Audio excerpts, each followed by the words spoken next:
quand je parle à certains de mes publics de manger bio et sain, ils me disent on n'est pas des bobos du BOE.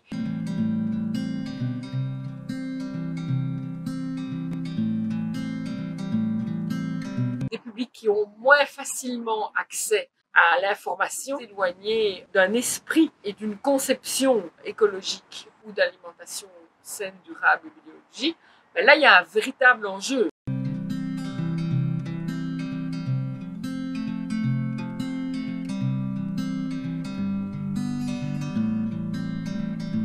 Un animateur n'amènera jamais ce projet dans un milieu carcéral qui n'est pas demandeur. Je suis désolée de le dire, mais il y a toujours en milieu carcéral des gens qui pensent qu'ils sont là pour payer à la société leurs dettes, ce qui est vrai, mais que pour eux, ça inclut aussi en baver. Et donc, le personnel de surveillance peut mettre des bâtons dans les roues à la mise en place d'un projet et ou à la participation de certaines personnes à ce projet. Ces activités sont finalement des occasions qui mettent à mal l'aspect sécuritaire.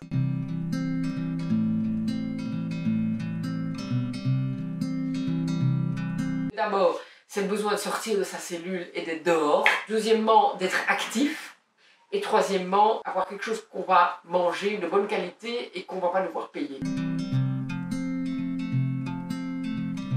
Après, ils vont découvrir qu'on cultive bio. Il y a quand même des gens avec lesquels ils partent avec des légumes. C'est la première fois de leur vie qu'ils goûtent un légume de cette qualité-là. Et pour certains, c'est la première fois de leur vie qu'ils goûtent certains légumes. Moi, j'ai des gens dont l'alimentation de base a été pizza et hot dog et frites.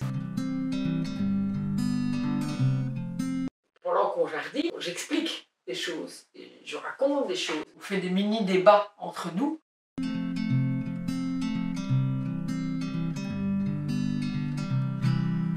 J'explique aujourd'hui comment on fait ce repiquage. La semaine prochaine, ils reviennent, je peux réexpliquer comme s'ils ne l'avaient jamais entendu. Et dans ces effets secondaires, mais il y a souvent beaucoup de nonchalance ou d'apathisme. D'un point de vue biodiversité, un milieu carcéral, c'est pas franchement génial. On peut faire un potager même sur une mer de béton. Alors ça, c'est à moi à être créative, sauf que quand il n'y a pas de lumière, pas de pleine terre et pas d'ensoleillement direct du tout, ben, à un moment donné, ça ne va pas être possible.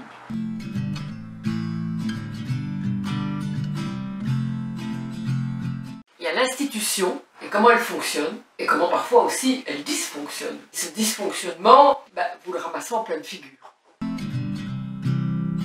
Vous pouvez avoir une personne de garde qui est épouvantable et quand vous ressortez, son collègue 2 heures plus tard qui est charmant. Et donc il ne faut pas le prendre pour soi.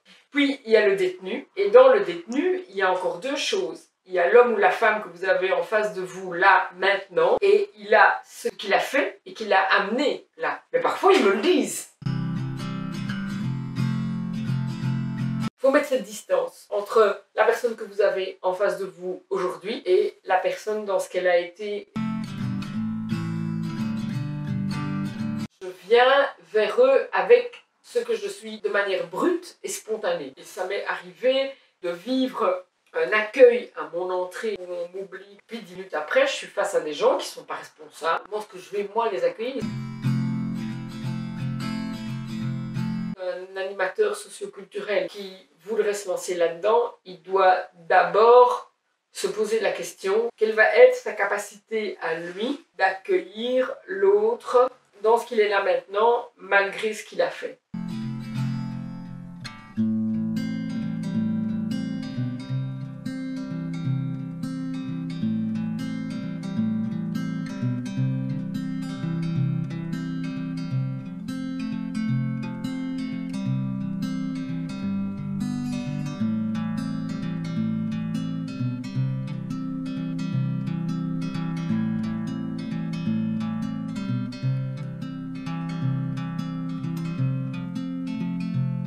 Donc leur comportement par rapport à l'écologie, par rapport à l'environnement, par rapport à leur alimentation ne sera plus le même non plus. Ils prennent conscience de l'importance justement de la biodiversité.